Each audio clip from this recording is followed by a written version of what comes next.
Cricket ಲೋಕದ interesting ಸುದ್ದಿಯನ್ನ quick ಆಗಿ ಹೇಳ್ತೀನಿ. ಕ್ರಿಕೆಟ್ ರೌಂಡಪ್ನಲ್ಲಿ ನಾನು ನಿಮ್ಮ ಶಿವರಾಜ್ ಬಾಣಂಕಿ. ನೀವು ಸುದ್ದಿಯಾನದ ಸಬ್ಸ್ಕ್ರೈಬರ್ ಆಗೋದನ್ನ ಮರಿಬೇಡಿ. ಸ್ಟಾರ್ ಆಟಗಾರ ವಿರಾಟ್ ಕೊಹ್ಲಿ ಬೆಂಗಳೂರು ಕಾಲ್ತುಳಿತದ ದುರಂತದ ಬಗ್ಗೆ ಮೌನವನ್ನು ಮುರಿದಿದ್ದಾರೆ. ಜೂನ್ 4ರ ಘಟನೆ ಮರೆಯಲು ಅಸಾಧ್ಯ. ನಮ್ಮ ಫ್ರಾಂಚೈಸಿಯ ಇತಿಹಾಸದಲ್ಲಿ ಅತ್ಯಂತ ಸಂತೋಷದಾಯಕ ಕ್ಷಣವಾಗಿರಬೇಕಾಗಿದ್ದು ದುರಂತವಾಗಿ ಮಾರ್ಪಟ್ಟಿತು. ನಾವು ಕಳೆದುಕೊಂಡವರ ಕುಟುಂಬಗಳು ಮತ್ತು ಗಾಯಗೊಂಡ ನಮ್ಮ ಅಭಿಮಾನಿಗಳಿಗಾಗಿ ನಾನು ಯೋಚಿಸುತ್ತಿದ್ದೇನೆ ಮತ್ತು ಪ್ರಾರ್ಥಿಸುತ್ತಿದ್ದೇನೆ ಅಂತ ಹೇಳಿ ಅವರು ಪೋಸ್ಟ್ ಅನ್ನು ಹಾಕಿಕೊಂಡಿದ್ದಾರೆ. ರಾಜಸ್ಥಾನ್ ರಾಯಲ್ಸ್ ತಂಡದ ಮುಖ್ಯ ಕೋಚ್ ಹುದ್ದೆಗೆ ರಾಜೀನಾಮೆ ನೀಡಿರುವ ರಾಹುಲ್ ದ್ರಾವಿಡ್ ಅವರು ಬೆಂಗಳೂರಿನ ಬಿಸಿಸಿಐ ಶ್ರೇಷ್ಠತಾ ಕೇಂದ್ರದ ಹೊಸ ಮುಖ್ಯಸ್ಥರಾಗುವ ಸಾಧ್ಯತೆ ಇದೆ ಎನ್ನಲಾಗಿದೆ. ಹಾಲಿ ಮುಖ್ಯಸ್ಥರಾಗಿರುವ ವಿವಿಎಸ್ ಲಕ್ಷ್ಮಣ್ ಅವರು ಐಪಿಎಲ್ನಲ್ಲಿ ಕೋಚಿಂಗ್ ನಡೆಸುವತ್ತ ಗಮನವನ್ನು ಹರಿಸಿದ್ದಾರೆ. ಹೀಗಾಗಿ ಲಕ್ಷ್ಮಣ್ ಸ್ಥಾನಕ್ಕೆ ದ್ರಾವಿಡ್ ಅವರನ್ನು ನೇಮಕ ಮಾಡಿಕೊಳ್ಳಲು ಬಿಸಿಸಿಐ ಚರ್ಚೆ ನಡೆಸಿದೆ ಎನ್ನಲಾಗಿದೆ. ರಾಹುಲ್ ದ್ರಾವಿಡ್ ಯಾಕೆ ಆರ್ಆರ್ ಫ್ರಾಂಚೈಸಿಯಿಂದ ಹೊರಬಂದ್ರು ಅನ್ನೋದಕ್ಕೆ ಈಗ ಮತ್ತೊಂದು ಕತೆ ಹುಟ್ಕೊಂಡಿದೆ.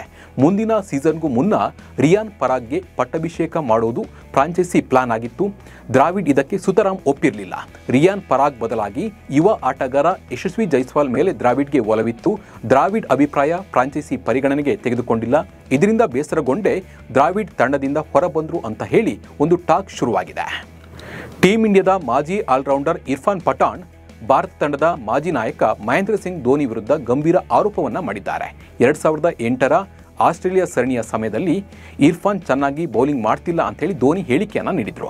ಆದರೆ ಈ ಬಗ್ಗೆ ಪ್ರತಿಕ್ರಿಯೆ ನೀಡಿದ ಇರ್ಫಾನ್, ಸರಣಿ ಉದ್ದಕ್ಕೂ ನಾನು ಉತ್ತಮವಾಗಿ ಬೌಲಿಂಗ್ ಮಾಡಿದ್ದೆ. ನನಗೆ ಯಾರದ್ದಾದರೂ ಕೋಣೆಗೆ ಹೋಗಿ ಹುಕ್ಕ ಸೆಟ್ ಮಾಡಿಕೊಡುವ ಅಥವಾ ಅದರ ಬಗ್ಗೆ ಮಾತನಾಡುವ ಅಭ್ಯಾಸ ಇರಲಿಲ್ಲ.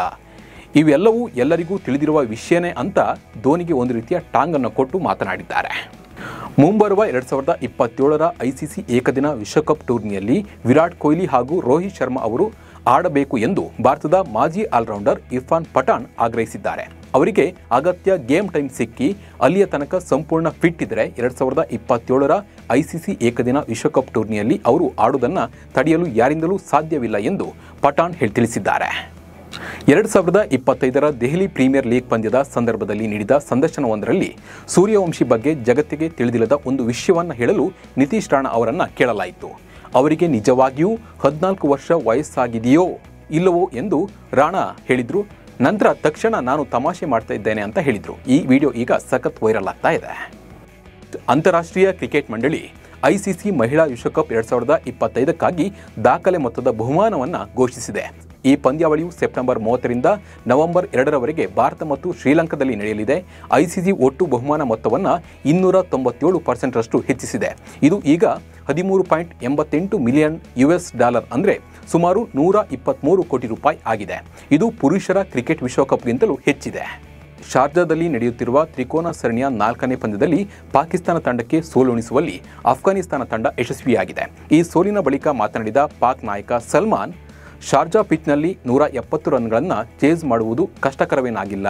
ಅದು ಸುಲಭ ಎಂದು ಭಾವಿಸುತ್ತೇನೆ. ಆದರೆ ನಮ್ಮ ಬ್ಯಾಟರ್ಗಳು ಆರಂಭದಲ್ಲಿ ಚೆನ್ನಾಗಿ ಆಡಿದ್ರು, ಮಧ್ಯಮ ಕ್ರಮಾಂಕದಲ್ಲಿ ಸುಲಭವಾಗಿ ವಿಕೆಟ್ ಕೈಚೆಲ್ಲಿದ್ರು. ಬ್ಯಾಕ್ ಟು ಬ್ಯಾಕ್ ವಿಕೆಟ್ ಕಳೆದುಕೊಂಡಿದ್ದು ಸೋಲಿಗೆ ಕಾರಣವಾಯಿತು ಎಂದು ಅವರು ಹೇಳಿದ್ದಾರೆ. ಲೀಡ್ಸ್ ಮೈದಾನದಲ್ಲಿ ನಡೆದ ಇಂಗ್ಲೆಂಡ್ ವಿರುದ್ಧದ ಮೊದಲ ಏಕದಿನ ಪಂದ್ಯದಲ್ಲಿ ಸೌತ್ ಆಫ್ರಿಕಾ ತಂಡ ಭರ್ಜರಿ ಗೆಲುವನ್ನು ದಾಖಲಿಸಿದೆ. ಇಂಗ್ಲೆಂಡ್ ನೀಡಿದ 131 ರನ್ಗಳ ಸುಲಭ ಗುರಿ ಬೆನ್ನತ್ತಿದ ಸೌತ್ ಆಫ್ರಿಕಾ ಪರ ಐಡನ್ ಮಾರ್ಕನ್ 55 ಎಸೆತಗಳಲ್ಲಿ 2 ಸಿಕ್ಸ್ ಹಾಗೂ 13 ಫೋರ್ಗಳೊಂದಿಗೆ 86 ರನ್ ಬಾರಿಸಿದ್ರು. ಮತ್ತೊಂದೆಡೆ ರಯಾನ್ ರಿಕಲ್ಟನ್ 31 ರನ್ಗಳ ಕೊಡುಗೆಯನ್ನು ನೀಡಿದರು.